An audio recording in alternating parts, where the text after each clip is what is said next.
Welcome to Curb Enthusiasm. I'm Emily Weidenhoff.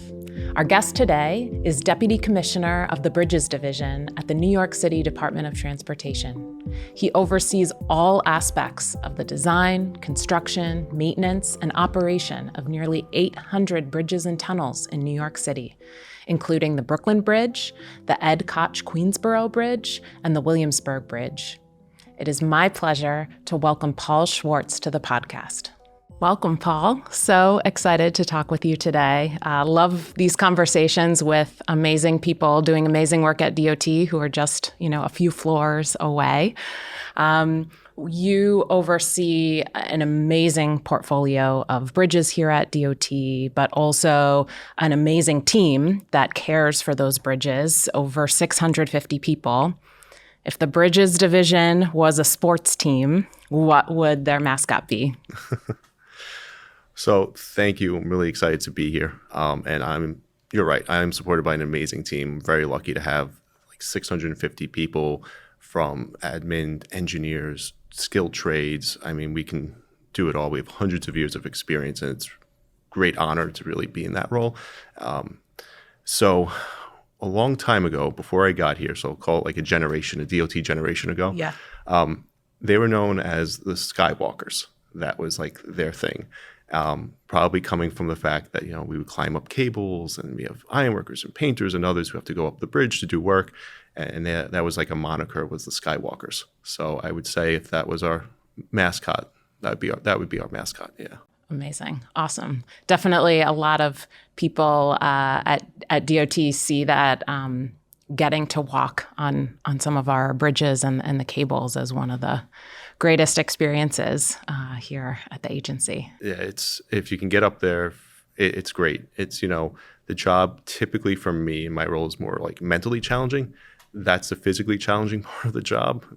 Also mental because of the nerves, but getting up to the top of some of these bridges and just being able to look out at the city and how the city's changed over the past couple of decades, it's been amazing. Recently, I was able to go up close to the top of the Queensboro Bridge and walk up the I-bars, which was quite an experience, a bit challenging, but really, really cool to get up there and just see the whole kind of city laid out before you. Yeah. So it's pretty special. Fantastic. And we have a great team that maintains these things so that we can do this stuff and, make sure that the bridges are safe, because there's a bunch of things up there that we need to keep an eye on to make sure that the bridges are functioning the right way. Yeah, so let's talk about that. Can you share the kind of scope and extent of the bridge portfolio? Oh, absolutely. So New York City is comprised of about 2,200 bridges. So a bridge is not just the East River bridges or the Verrazano or the GW, right? It's any sort of span, as we call it, that is greater than 20 feet. And so of the 2,200 bridges across the whole city, New York City DOT maintains 813 bridges. What's great is that ours are free. So much like the state DOTs as well, but unlike the MTA and others, we don't charge a toll. So we've got 813 bridges, and they range from the East River bridges, Brooklyn, Manhattan, Williamsburg, and Queensboro, to 23 movable bridges that go over different rivers and creeks that have to move to allow navigable traffic to get through, to just small bridges in the community that you wouldn't even think is a bridge, just walking over. We also maintain about 53 culverts, and you could think of a culvert as a small structure like a box or a tube that's conveying water underneath, as well as about 650 retaining walls. And 4 vehicular tunnels. So the Battery Park Underpass, Park Avenue Tunnel, First Avenue Tunnel, and West Street Underpass are our tunnels as well. So we have a pretty wide variety. Another incredibly iconic space is the Brooklyn Bridge and how it meets Manhattan at the Brooklyn banks. Can you talk a little bit about all of the amazing work that just went into this last refresh of the Brooklyn Bridge? The Brooklyn Bridge, we just finished up about a $300 million contract. And what we did there was we reinforced the arch blocks. So those are the arch structures that support the approach roadways to the actual bridge itself. Those are the iconic like limestone arches with the brick and fill walls. And a lot of work was done inside of them to just make sure that structurally they would be sound. And then also we did jet grouting to support them. So when the Brooklyn Bridge was built, that Beekman Place was a swamp, and it was like the lowest point of Manhattan at the time. But they still put a bridge out there, and over time, just to make it more resilient to earthquakes or seismic activity, we wanted to firm up that underside. Yeah. So we did some jet grouting there.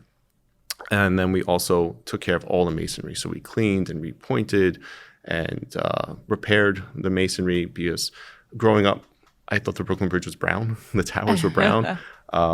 And then when we actually cleaned them, you could see it's this beautiful gray color with like strands of blue and pinks. And the effort that went into picking each piece of granite and laying it out is really marvelous. So I would encourage people to take a stroll and take a look at those towers. And then all of the work that we do on our major infrastructure projects, it takes time. And I know we're in the community and it can be frustrating at times. And so that plaza area was closed for quite some time to support this work. So as part of this, we were happy enough to be able to open it back up to the community, restore the bricks to the way they were when it was built closer to, in the 70s. And, I think we've seen a lot of life back there that hasn't been there for quite some time, which is exciting to see. Absolutely. Yeah, it's been astonishing, not only the beauty and kind of history of that space, but now that the construction fences are down, there's so much connectivity there, so much walking and cycling and moving through the space. So I think, we're very excited that has galvanized a lot of energy with the Gotham Park team and the skateboarding community. Tony Hawk and Steve Rodriguez, have a lot of history and love for this space. And so it's exciting to work with them to continue to think about how we care for this infrastructure and make it a place that we can celebrate, because not all bridges have been constructed as beautifully as the Brooklyn Bridge. Yeah, no, and that's really like that'd be great from my perspective, right? Is to really celebrate the infrastructure. And the bridges we often think about as connecting communities, and less thought in the past has been given to how do they work within the community and underneath, right? Yeah. And I think, not every place, but with the right partners and with the right activities and the right people who actually care, we can make some of these things a little bit more lively and integrate that into the community. And so then for the time that we don't need it for the critical infrastructure work, right, we can give something back to the community, knowing that in time it'll be there for us again when we need to do the major maintenance that's required. Right. You see so much more than the public sees about what it takes to maintain our bridges. What are some of the biggest challenges that are maybe invisible to the general public, but you and your team are dealing with on a day-to-day basis? I think the one thing that people have to understand is that bridges move, right? And I don't think people realize that. Yeah. And the longer the bridge, the more movement there is, right? So whether it's your car or your bicycle, there's certain activities that you need to do to make sure that moving parts stay moving. So on our East River bridges, we've got a pretty robust maintenance program. We use our in-house trades to do expansion joint work, lubrications of the cables. We do a lot of maintenance of the surface of the drainage system to make sure that water flows where it's supposed to go, right? And the debris is not in the way and it doesn't block the way that the bridge is supposed to function. And we also maintain these travelers. They're underdeck platforms that allow us to inspect and gain access, right? And so there's this base level of maintenance that we do. And then you have all the repairs. And so finding the resource to do this, the time of day, right. No one likes to sit in traffic. Right. So, getting us out there at the right time to do the work, balancing that work, doing it across the city, are all major challenges. Outside of the maintenance side, we have this pretty robust capital plan. And so in the next 10 years, we are budgeted for about $17 billion worth of DOT bridge work. And one of the cool things is that we also do work on behalf of the Department of Parks. So of the 813 structures, a number of them are Parks Department, and that's another $2 billion. And so we are responsible for this whole life cycle. And going into these major projects, we're going to be touching about 300 bridges in the next 10 years. Wow. And that's a variety of those component-based contracts. So when we do the maintenance work and we get past the point where we can do it in-house, we then set out specific contracts that address certain components, changing out certain elements, right, to make sure that the overall bridge can last longer. And then when you kind of exhaust that, then you go to your major rehabs, right? So those 300 structures are touched in many different ways. And that includes painting, which is a really important thing, right? All the salt that's used corrodes all the steel, and that paint is what gives us the protection. So making sure we're aggressive with our painting to protect it is that first line of defense. Right. And you don't use salt on the East River bridges, right? For that very reason. Exactly, for that very reason. We have a lot of backing from the federal government, thankfully, to help us put down what we call non-corrosive chemicals, right? So things that don't degrade, acetate-based chemicals. So we get out there earlier. So while sanitation's doing the whole city, we're taking care of the East River bridges and the BQE between Atlantic and Sands, and we're putting out a liquid to prevent ice formation. And should it occur, we do have a solid chemical that we can put down to dissipate the ice. And that's a really intense operation with some specialized equipment. And I do think that's, again, a super fascinating range that you deal with.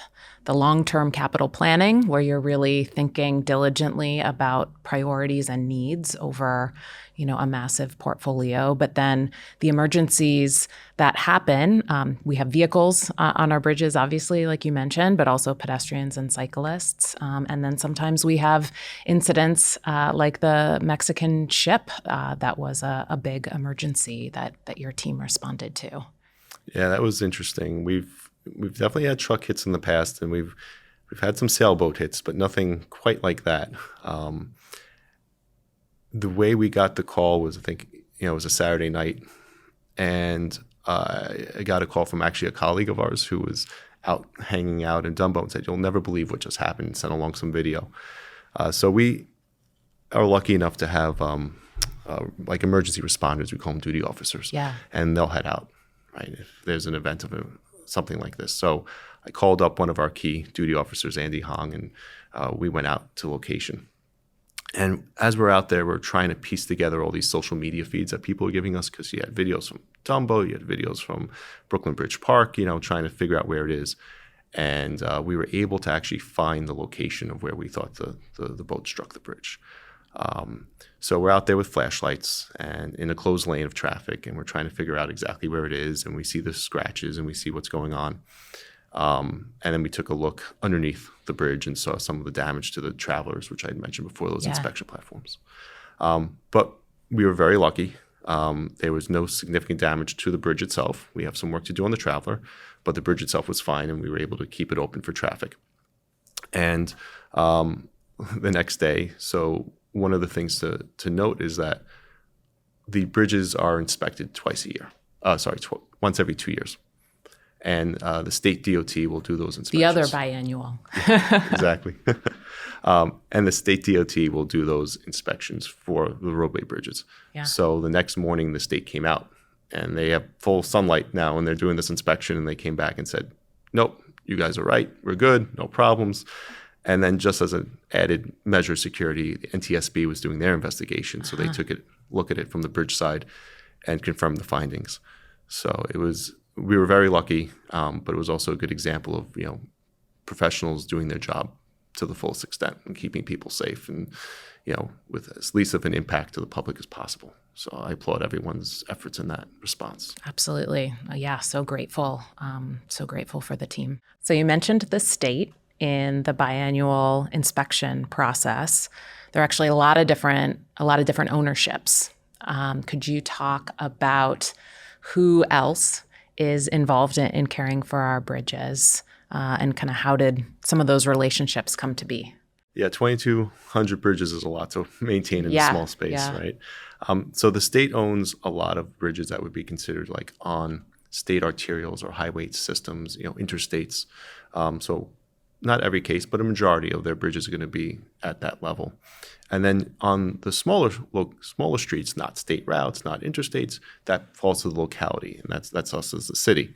And that's why a majority of our bridges are smaller, They're in-community type bridges. But then after the East River bridges were built, there was a need to also make these really, really big investments to connect boroughs. And you see that at the Verrazano, or connect states like you see at the George Washington Bridge. And so there was a different model used for those. So instead of using our taxpayer dollars or the city bonding out and creating money to do these major projects, they created these authorities.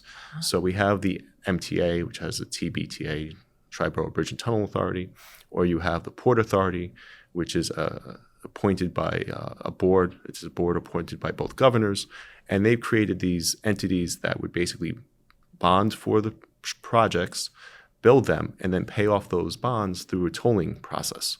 And so that's one of the reasons why you have to pay to go over the Verrazano, but you don't have to pay to go over the Brooklyn Bridge. Yeah. So all of these jurisdictions around a city that's surrounded by water. What was the history that led us from a city of waterways and boats and piers to so many bridges? So you won't be surprised to hear that politics were involved. There was thoughts to build a bridge across the East River back in like the 1860s or so. And at that time, everything was done by water, right? So there's ferries, and people were shuttling goods and folks between the boroughs or the cities at the time, because we weren't quite incorporated. And there was a lot of resistance to taking that business away by putting up a bridge. So politics ruled, and it didn't happen.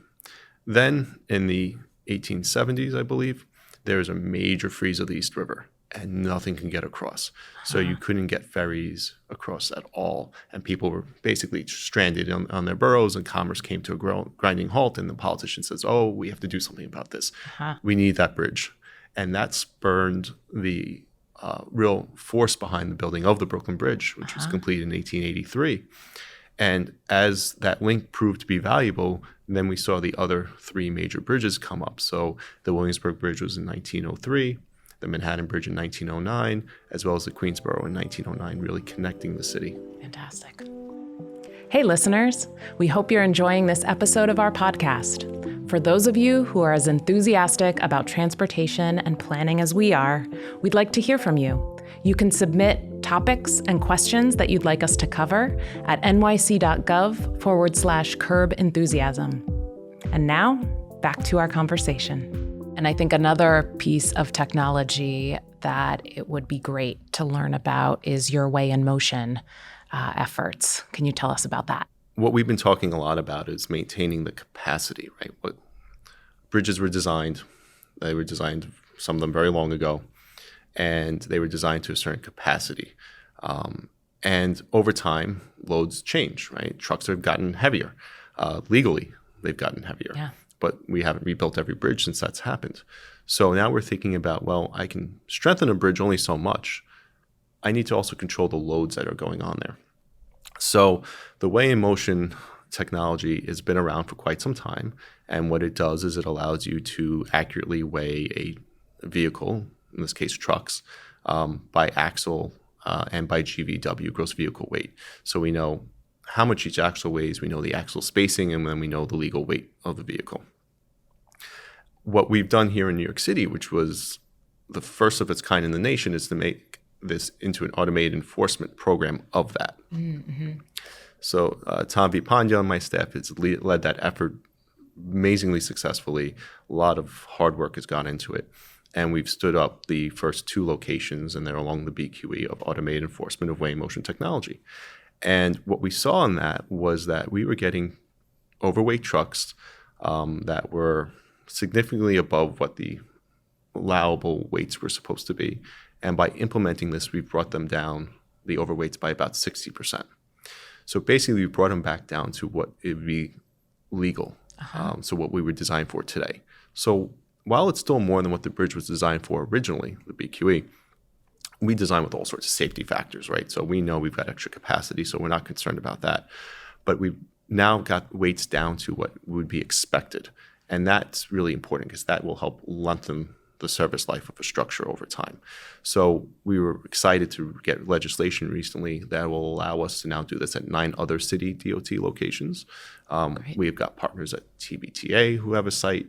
We have partners at the Bridge Authority who are going to have sites. And so we're going to start to roll this program out where we can really protect that critical infrastructure. And we're focused on things like the East River bridges and certain movable bridges that are very expensive to maintain, very expensive to do work on, and are very old. So we want to make sure that they are able to live for the next 100 years, right? And this is one of those tools that we'll have to do that, to get there. Fantastic. And just like you mentioned, the weight of trucks is changing over time. We're also thinking about environmental conditions changing over time. And so what does the next 100 years look like to you as you're thinking about, some of the environmental changes that we're seeing in New York City and what that means for our bridges? So there's a couple of different things. There's the just change in the environment, change in sea levels that we're expecting, right? So we've got new standards that are going to help us make sure that we build resilient structures, that we keep things high enough up out of water, that we are designing to the types of storms we're getting now. We're getting very intense storms, so sometimes short duration but heavy rainfall. All that water has to go somewhere, right? So we're designing better, bigger drainage. We're designing retention tanks because you're dumping into a system that is limited, so you have to kind of meter what gets dumped into the system. So from the environmental side, on the structure end of it, or the capacity side, we're looking at that. On the load side, electric vehicles will have quite an impact. They're a lot heavier, right? And as you go to electrification of trucks, there's concern that, people who are hauling are not going to want to take a hit on their cargo area to make up the weight for the battery. So we're expecting that there will be a push in the future to start to increase truck weights. And we're already seeing that in the Southeast U.S., where the legal limit's gone up to about 90,000 pounds, which would not be good in the city right now. Mm-hmm. So keeping that in mind as we build our bridges going forward, to try to make sure that we're preparing for what could be coming in the next 100 years. Right. And there's a bunch of things that we're not ready for. Yeah. Because we don't know about them yet. Yeah, indeed. And again, another great kind of perspective on the benefits of DOT's Blue Highways pilot is, carrying a lot of that load and weight on our water system versus our bridges system, and how that can be a huge benefit. And so will the last mile delivery efforts that the agency's making, and really trying to get those into smaller, micro-mobility type of delivery systems, right? To be able to take some of that, take the advantage of electrification, right? And be able to put it out there in a way that makes sense for a community. Do you have a favorite little bridge that maybe doesn't get the spotlight that the Brooklyn Bridge or Queensboro or Verrazano bridges get? I do. So it's Carroll Street Bridge. It's over the Gowanus in Brooklyn, the Gowanus section of Brooklyn. It's a small little retractile bridge. So it has a couple trusses that are sitting on train tracks, basically. And these trucks, wheels, then just retract into the adjacent land. So it kind of opens up diagonal to the waterway. And the bridge itself is a beautiful blue with a nice wooden deck. We are actually in process of refurbishing that right now. So we're going to give it brand new sidewalk decking and roadway decking. And the abutment is being rebuilt as we speak as well. And it is one of 2 retractile bridges in the whole city, which is pretty cool. And that one, as well as Borden Avenue, is the other one that are both fully functional. And one of 4 movable bridge types. So we've got our bascules, which are our drawbridges, the French word for seesaw, bascule. We have our vertical lifts, and then our swing bridges. So the vertical lift would be like 9th Street Bridge, some people may be familiar with, or Ward's Island, 2 major, big towers that kind of rise up out of the landscape over the water. And there's cables that just pull the span right up. And then we've got our swing bridges along the Harlem River. So like Willis Avenue, 3rd, on all those, they sit on a center pier and then they rotate and they allow navigation to pass on either side. Great. And how are those managed? Are there people watching them, or people calling in, are ships calling in their reservation to get the bridge moved? How does that movement actually get organized? Yeah. It's a hot ticket. You got to get online and get it early. Yeah. So we have a dedicated group of bridge operators, and they're a 24/7 operation. We have some bridges that are on demand. So like Hamilton Avenue Bridge is on demand. And we'll have folks who are just assigned to that bridge house 24/7, different shifts, of course. And they operate on demand. When the mariner says, I need to get in, we're ready. We have other bridges that are 2-hour notice or 4-hour notice. And so that's the reservation you have to make, right? And we've got a lot of working waterways in the city. And I know there's been a lot of ferries recently, but there's still a ton of industry that comes up and down, whether it's oil and scrap metal or barging of materials for concrete plants and things like that. So we see a lot of activity along Newtown Creek, along the Gowanus with the cleanup right now, and up along the Hutchinson River as well. Great. All right, Paul, something we ask all of our guests. What is your biggest pet peeve about public transportation? Or maybe in your case, what is your biggest pet peeve about how the public uses our bridges? So, love that the public uses the bridges, of course. Don't love that they leave things behind sometimes. Specifically love locks. They're all over. They were over the Brooklyn Bridge or over in community bridges, a lot near schools. Those high school kids getting up to no good. And ribbons and tying things like that onto the bridge. Yeah. We spend actually a lot of time going out there and cutting these things down and removing them because it adds weight. It's not good. So please come enjoy, but don't leave things behind. And what are you most enthusiastic about for the future of transportation? Really enthusiastic about some of the technologies that we're working on. There's the way in motion. There's drone technology that we're looking at. There's robotics starting to happen. There's precast or prefabricated accelerated bridge construction in the industry, so we can do like more complicated things off-site and assemble it. And so there's a lot of excitement in that field. But the other thing that I think we all need to stay excited about is really educating and getting people into this work. It's a very passionate field to be in. But we're not seeing the level of engineers or skilled trades that we've seen in the past get involved. And we're doing our best to be good custodians for these structures. And we want to pass them off to people who care just as much as we do. So we do need to make sure that the next generation is learning about this and on the engineering side as well as the trade side to make sure that these things last the next 100 years. Yeah, absolutely. Well, thank you so much for your time, for sharing all of your knowledge and passion about New York City bridges. And yeah, we are so excited to have an amazing team that is both thinking strategically about long-term planning and integrating future technologies, but also teams that are willing to be up at all hours and respond at a moment's notice. I'm really grateful for all your work. Thank you. Thanks for having me. It was my pleasure.